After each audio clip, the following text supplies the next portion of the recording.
From this to this. Huwag kalimutan mag-subscribe sa aking channel para suportahan ito. Bumili ako nito, isang electric chainsaw adapter.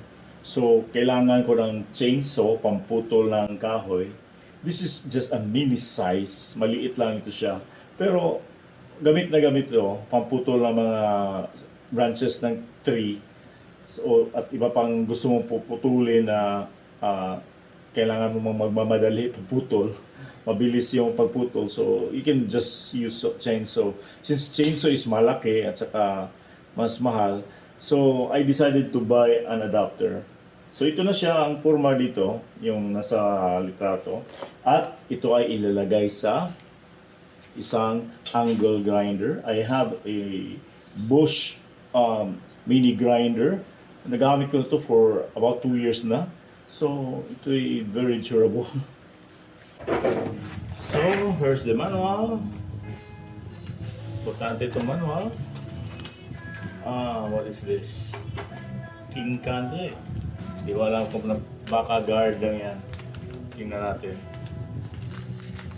Basta guard yan. Also, this one plastic. Ito is galvanized sheet na manipis. Some nuts and bolts and clamps. This is the handle. May tangke dito. What is this for? Baka oil. The chain. Ito na yung kadina. Ang cute na kadina. And the blade. Hindi blade to eh. Ano ba tawag ito? Ito yung dito ilagay yung yung kadina. Carrying chain. So, ito. Wala na naman. Ang binigay lang dito na instructions, very basic eh. For safety lang to na instructions. On the instruction itself, andito lahat. The step 1, step 2, so meron siyang steps. So, walang words, just follow the photos. So, first of all, tanggalin natin tong lock dito sa angle grinder. Madali lang naman to. Actually, ano to? Okay. Unahin natin itong steps 6 dito. Ito, yung ring. Ito yung bolt. And supposedly, Allen screw lahat ginamit nila. Ito nyo. Meron naman pinadala na Allen wrench. Kailangan tanggalin muna to eh. Tinanggal ko na to, yung guard ng grinder. Then, ilagay mo tong ring dito. Kasi itong ring galing to sa package ng chainsaw adapter.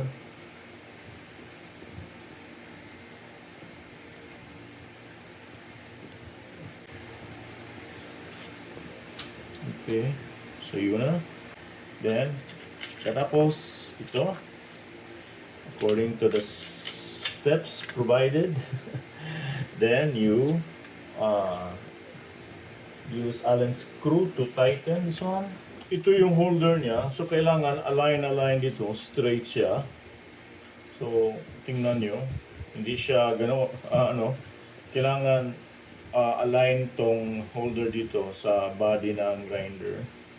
Because otherwise, medyo baluktot yung grinder, forma.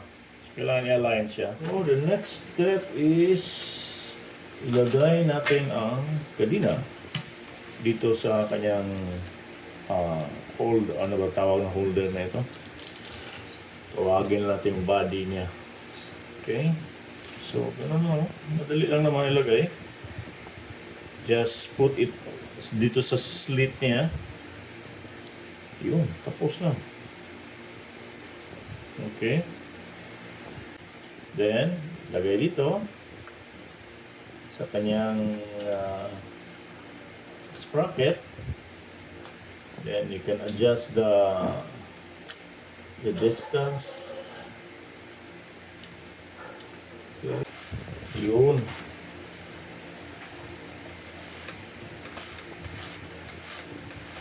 You can adjust actually. Kasi ma-adjust mo ito dito. Kailangan di masyado maluwag. Hindi rin masyadong mahigpit. Kasi pag mahigpit, hindi iikot. Diba? Then, pagkatapos, you need to lock this one. And there's a trick here. Merong dalawang items dito. Nagtataka ko kung anong purpose nito. Tiningnan ko ang guide dito. Hindi naman masyadong clear. Pero meron ako nakita na dito sa likuran, may nag-adjust dito. So, I just analyze it properly. So, na-notice ko, ito pala sila ay tandem. So, mangyayari to, ilagay ito siya dito. Okay. Then, pagkatapos, dito siya, ang itsura niya.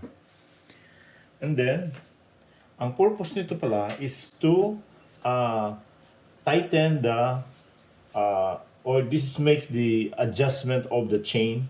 So ito na yung screw. You have to adjust here. Pwede mo hugutin yan. Check mo. Okay.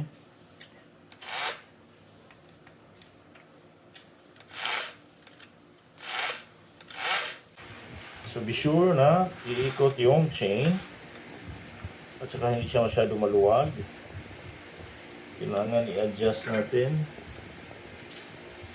before natin i-tighten. Bago mo i-tighten ito yung bolt, kailangan makita mo dito na talagang itong chain ay dumaan sa medyo kanal-kanal niya. May kanal siya. At saka talagang iikot siya. Then you tighten the second bolt here. Kung sigurado ka na. Makikita mo naman dito, kailangan naka-align itong plastic mo dito sa holder niya. Ito. Guard pala ito. Pang protection. So kung may dust dyan during sewing, dito tatama. Okay. So ito na siya. Tight na to. Then check the chain kung hindi ba masyadong mahigpit. Okay lang naman siguro to. Okay. Then the next step is paglagay ng handle dito. Dito ba ang forma nito? Tingnan natin. Tama. So screw natin. So ito na. Then the last one is the cap. Cover to para to sa lubricants, pero I don't know kung saan natin lagay yung lubricants kasi wala naman itong wala naman itong parang lang siya, storage lang. Okay, kung maglagay ka ng lubricants, tanggalin mo to cap, then I don't know kung paano ilagay ang lubricants. Parang lang, container lang to Ang chainsaw adapter ay 11.5 inches to siya, yung chainsaw lang alone. So, nadagdagan yung length ng mini grinder here, angle grinder. So, kung titingnan mo, medyo matibay naman. Okay? So, just be sure na hindi malulustrack yung chain. Otherwise, mag-stack up. So, ito na. I'll push. Test na natin. Nakakatakot.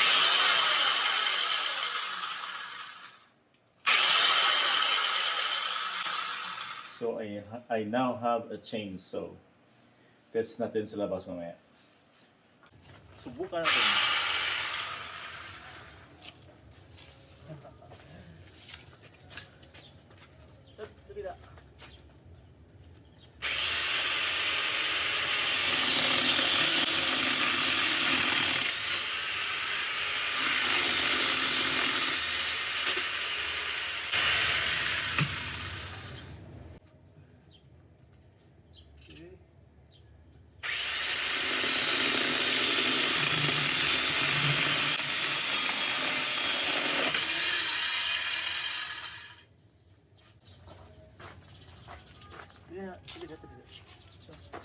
Sila, tinamaan siya.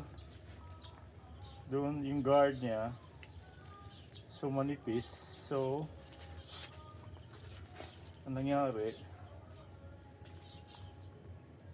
tumama siya sa chain.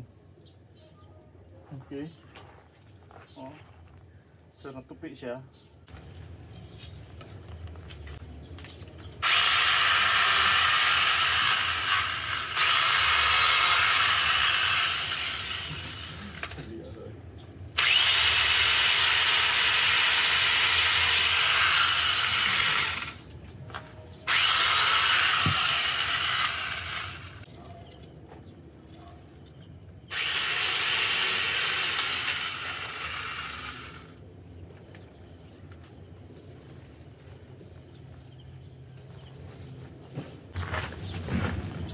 So actually, it works. So malaking gamit to sa bahay. Isa lang ang negative na nakita ko dito.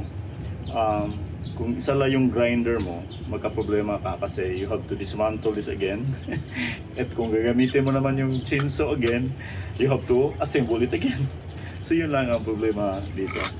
But otherwise, this is a good product.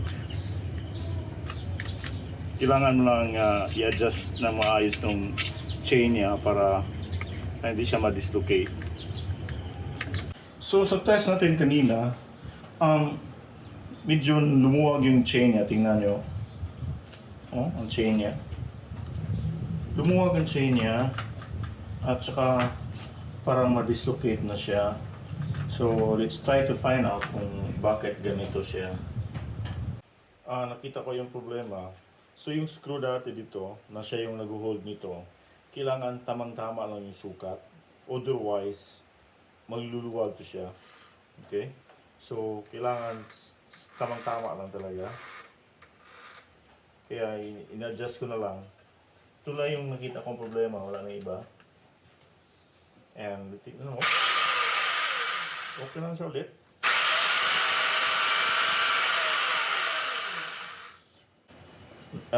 Ito lang, medyo nasira na to kasi tinamaan kanina sa kahoy. So kailangan i-adjust tong konti. Inangat ko. Okay, so far so good. For more videos on this channel, please subscribe. Salamat, ako si Jun Tariman, High Tech Tar.